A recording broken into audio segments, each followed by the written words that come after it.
Good evening, folks. It's Diamond with the Oppenheimer Ranch Project, Magnetic Reversal News, and Shinrin Yoku, bringing you a grand solar minimum update Friday, September 17th, 9 p.m. Mountain Time 2021. You're looking at the aviation color codes for Icelandic volcanic systems, and Asja and Grimsvötn, well, they're in the yellow, while the currently erupting Reykjanes Ridge is in the orange. And we have an uptick at Asja, but the big story is the first winter storm system, well, of a September to remember, is moving in to North America right now.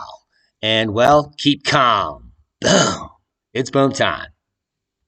Let's take a look at the GFS model real quick and walk it through for you.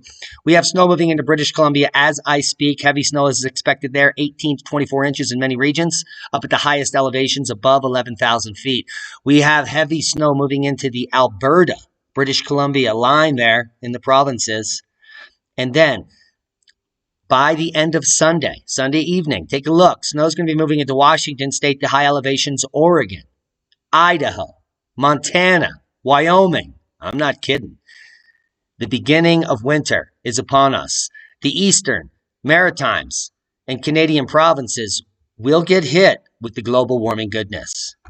Now, let's take a quick look at the National Hurricane Center and the tropical storm threats. Odette has formed. In fact, Odette is the newest tropical storm in the Atlantic, and it's going to move up into the east and only affect the coastal regions from New England up into coastal Canada there in the east. So not a big storm there, and I'll show you the track here. It's going to be a tropical storm that stays hundreds of miles offshore. Maybe get a little close here to Halifax or some places in the north, east of Canada, but it's going to be headed straight towards Greenland. To add insult to injury to the record-breaking surface mass balance, there could be more snow coming to Greenland. Now, the biggest system we should be worried about here is disturbance number 1, which will become, yes, Tropical Storm Peter and eventually Hurricane Peter.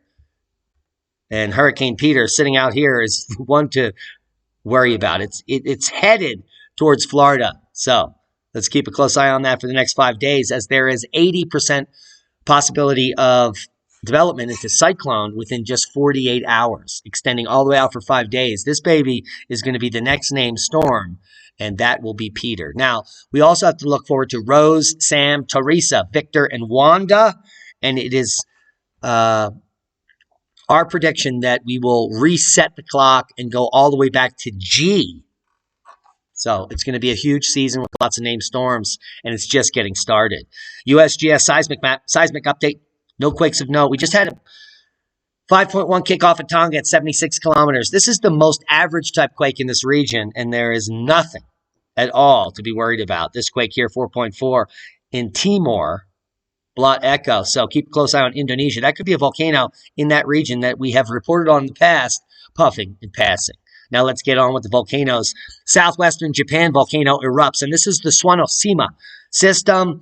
A volcano in southwestern Japan islands erupted early Friday, sending large rocks almost 1 kilometer from the crater and prompting the weather agency to raise its alert by 1 level to restrict entry into the surrounding mountain. The eruption occurred at the center of Mount Otaki on the Suwanos island of Kagoshima Prefecture around 2:12 a.m. There were no immediate reports of injuries. Only less than 100 people live on this island, thankfully.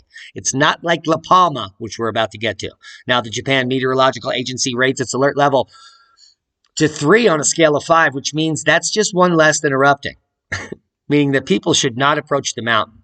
The agency also warned the potential for big rocks to be hurled into the air with about a 2-kilometer radius. According to the agency, multiple explosions occurred at the crater on Thursday following the eruption early Friday. The government also set up a liaison office at the Prime Minister's office to gather information. So, ongoing uptick in Japan while the uptick in La Palma continues, albeit the seismic swarm has quieted down, which would be normal for an imminent eruption. You're going to have a large seismic swarm, a quiet period, and then the surface will crack. As long as the seismicity continues to get closer to the surface. And the bad news is that the most recent quake is just at 5 kilometers. We warned 24 hours ago that when this reaches 4 kilometers, eruption is imminent. And it's looking more and more like an eruption is highly probable here. It's above 50% now. and we're keeping a close eye on it. The seismicity has dropped off significantly. In the last 24 hours, we're looking at just about 30 quakes. But the amount of larger quakes above 2 magnitude has remained the same, and today has been over 4 of them, ever increasing in shallow depths. So we're keeping a close eye on this magma intrusion here on the southern tip of La Palma. It's looking like there could be a volcanic vent that opens and some definite volcanic activity, VEI 1 or 2. And it's anyone's guess if there's a small slump. Now, based on the current position where these are lining up, it's not high up on the ridge here. So if there is an explosion and some slumping, it will be a minor landslide at best, which will keep the tsunami risk to a minimum. Not regionally. That could be pretty dangerous. Even if there's like a 10-foot tsunami, it's going to wash away a lot of people on the shore here. So we're keeping a close eye on this as La Palma quiets down seismically. Well, the seismicity is getting closer and closer to the surface at just 5 kilometers, which is indicative of the next eruption. Now, just to put it into perspective, La Palma has erupted multiple times over the last several hundred years with no catastrophic tsunami. So the odds of a catastrophic tsunami happening are low, but not so low that we should not worry about this region. Because what I shared with you last night was that over 50% of the aerial portion of this island is missing in just 1 million years. So this is a highly erosive, eruptive, and landslide-prone island. And we do have data that this has caused an Atlantic-wide tsunami in the recent past, less than 1 million years, which, well, caused loss of life across the Atlantic basin. And we'll keep a close eye watching that for you so you don't have to. All links will be below. Now, Agong volcano, we've been reporting on that for years, has been reduced and lowered to alert level green, which is good news for those living in the region. There are a lot of people near Agong, and that volcano has decided to go quiet. No other quakes of note, but Semeru is back on the page with a 13,000-foot puff. And we have been keeping a close eye on Ashka volcano over the last several weeks. A huge amount of inflation at this volcano. Grimsvötn is also about to erupt because of Jokulip, which has been reported 1, now 2 in the last 2 weeks, running out to the ocean. So we have a 1-2 punch here. Maybe there's going to be a double volcanic blast in Iceland in the coming days or weeks. And why do I say that? Well, because the seismic activity is pulsing between one and another. Now, Grimsvötn erupts after the Jokulips melts the ice and releases pressure on the caldera, and then the magma goes boom. So we're waiting on that. No seismicity happening until the eruption. Ashia, a little different. It's an uplift. There's no ice there. And we can see the 2 and 3 most recent earthquakes have been happening in that region in just the last few hours. So it's my guess that Asya will erupt first, followed by Grimsvötn with a 1-2-3 punch for the first time in recorded history in Iceland. Now, let's quickly go over to space weather news because I'm sure all of you have been following the activity. Well, the activity is being hidden by NOAA and NASA. In fact, the KP indices, I can't reach them. Those of you that are out there have been looking at it. Are you getting erased back one day, 24 hours of information being erased? This is the only live KP chart I can bring you, which is good that we can actually bring this, all 4 sources in our area, as well as the telemetry from Discover Solar Wind. Now, when you see the magnetometer go off 100 nanotesla like that, you know geomagnetic storm is imminent. And we, in fact, are in low-level geomagnetic storm according to the Fredericksburg sensors, as well as the estimated planetary K-index. According to College Station, KP5 happened a little earlier, about 12 hours ago. And for Boulder, Colorado, it's been more of a blend. But low-level geomagnetic storm nonetheless for the last 6 hours. Now, why did it happen? Well, there was several small CMEs coming in. When you see a shock front like this, where the phi angle and the BZ shift at the same time, the density shifts at the same exact time that the solar wind speed shifts, you can best believe that that is a coronal mass ejection coming into Earth. And then you can see the second pulse right here, where we have an uptick exactly on the moment in speed, density, phi, and BZ. So that's the second pulse of those CMEs entering Earth.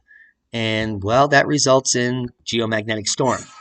You can look at it on the magnetometer and know it's coming. You can confirm it on the Discover Solar Wind, the exact moment that each pulse hits, and it's reflected in the planetary K-index. When the K-index hits 7, 8, and 9, people are going to be stroking out, and electrical systems are going to be exploding.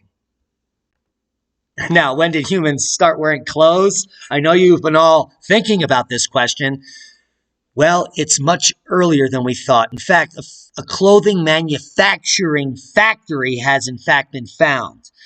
And the tools date between 90,000 and 120,000 years ago. Anyone knows about the cosmic catastrophe cycle, minds have just been blown. That means that 5 completely destroyed civilizations on Earth, time and time again, go back that far, 120,000 years ago, and we were mass producing leather products. Yeah, because there's needles, awls, and other tools that have been just discovered in a cave in Morocco. Mind blown. All links will be below. And that's a boom to knowledge. Proper prior planning prevents piss poor performance in a dystopian world where the mainstream media is worth nothing more than a fairy tale book. We offer you some of the most up-to-date geophysical information on planet Earth that anyone could bring you. And the reason is I don't have a job. This is my job. I'm a watcher. I'm a geologist with a graduate degree that used to teach at university. I have published papers on the internet. Mind-blowing because my papers were written before the internet. That's a boom to knowledge. Subscribe to the channel if you haven't. Share this with like-minded people, and we will update you as needed. That's a boom. Thanks for watching.